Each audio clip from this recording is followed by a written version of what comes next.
Сметам дека најголем успех е признавањето на граѓанското општество како партнер на владата во процесот на усогласување на нашиот кривичен законник со Истанбулската конвенција. И од граѓанското општество не ги земам предвид само think tank организациите како мојата, туку и групите за застапување, сите оние организации кои што даваат услуги на жените жртви на насилство, но исто така и сите адвокати, академијата, обвинителите и судиите кои беа вклучени и во анализата на јазот и во застапувањето и дебатата за промена на политиките. Овој процес беше толку широк, консултативен и партиципативен и пред се демократски, што обезбеди почит и признание и од владините колеги, како и од работната група предводена од академик Камбовски, и ви благодарам лично за тоа. Сметам и оваа дебата која ја организирате, председателке Силјановска и сите членови на Комисијата за еднакви можности, ни овозможува сите да седнеме во иста сала, ако не на иста маса, и да обезбедиме консензус надвор од партиските линии за предлозите што ги имаме пред нас. Но морам да кажам дека предлогот пред нас е едно минимално сценарио и денеска се обраќам со цел да ги информирам пратениците за како ова минимално сценарио да го направиме мини-макс сценарио за усогласување на кривичниот законник со Истанбулската конвенција. Ќе почнам од членот 39 од кривичниот законник кој се однесува на општите правила за одмерување на казната, кој што се уште има простор да се унапреди со цел да се усогласи со членот 46 од Истанбулската конвенција, кој што предвидува отежителни околности. Тоа овој предлог на измена на кривичниот законник не го прави. Го поздравуваме регулирањето на новото дело демнење, кое се предлага со член 144а, да се уреди исто така. Сметаме дека не сме да биде уредено на следниот начин. Сега текстот кој што е пред вас вели: тој што повторено, неовластено ќе следи, прогонува или на друг начин се меша во личниот живот на друг. Сметаме дека доволно е еднаш да се случи делото за да биде демнење, со регулирање на повторено следење, прогонување и слично им даваме преголема можност и може да отвориме простор за оценување колку долго и колку пати е доволно да се смета делото за демнење. Затоа предлагаме делото да биде регулирано безспорно повторено. Тој што неовластено ќе следи, прогонува или на друг начин се меша во личниот живот на друг и така натаму. Исто го поздравуваме до уредувањето на делото силување и вклучувањето на полов напад без согласност во член 186. Но сметаме дека во став 1 согласноста не треба само да биде јасно изразена, туку и доброволно изразена. За да имаме усогласеност и со Законот за спречување и заштита од насилство на жени и семејно насилство, но и со Истанбулската конвенција. Затоа што може да биде јасно изразена желбата со некој вид на присила. Дополнително,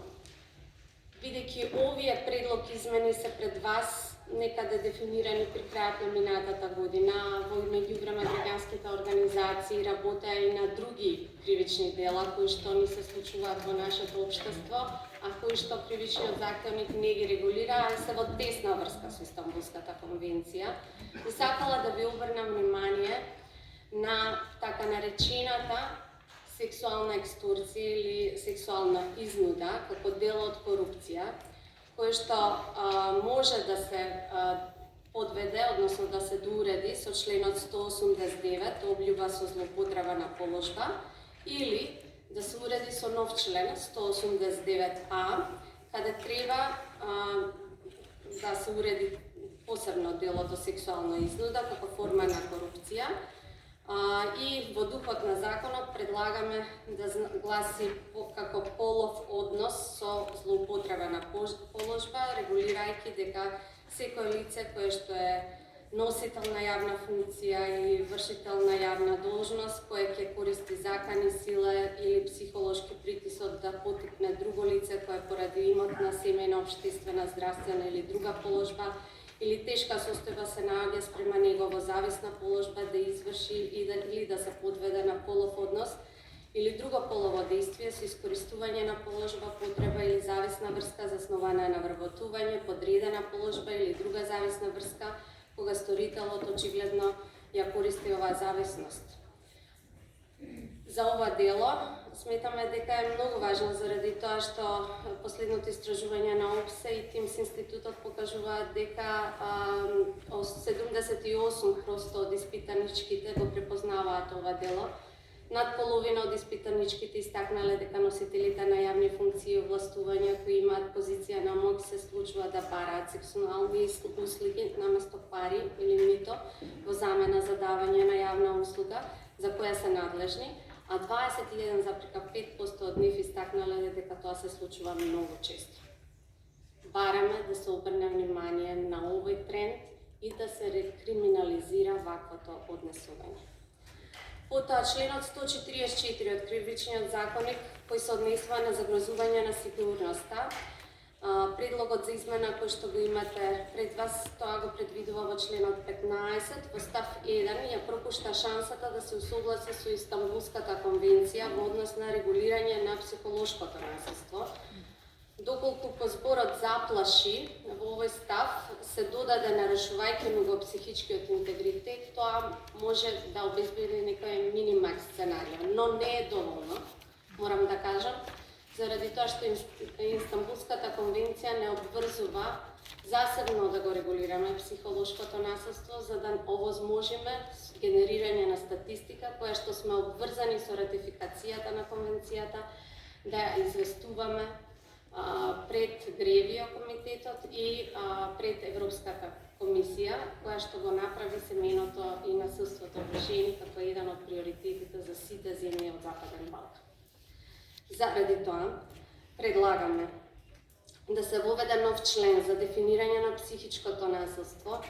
за целосна имплементација на член 11 од Конвенцијата која обврзува земјите подписнички на редовни интервали да собираат и известуваат за сите форми на насилство врз жените, затоа што собирањето на податоците од страна на МВР и судските органи, се извинувам, е според член на Кривичниот законник и не може да се води според став од Кривичниот законник. Да не заборавиме дека секоја трета жена е жртва на физичко насилство, но секоја втора жена е жртва на психичко насилство, психолошко насилство и на сексуално вознемирување. Затоа мора да се регулира психолошкото насилство и да се криминализира и ќе го поздравам уредувањето на сексуалното вознемирување како кривично дело и ќе ја поддржам Ана во незиното барање да се дорегулира сексуалното вознемирување на интернет. На крајот ви благодарам на сите за можноста да се обратам и посакувам дека овој закон многу брзо ќе се усвои, нема да ја има судбината на еден друг закон кој што ми е многу близок и посакувам да го експедитираме, тоа е законот за буџети. Ние како Центар за истражување и креирање политики и сите останати граѓански организации верувам дека сме спремни и на располагање на сите пратеници и пратенички да ви помогнеме во пишувањето на овие амандмани на законот и ќе ви сме благодарни како и вашите ќерки и синови доколку ги усвоите последните месец дена. Ви благодарам.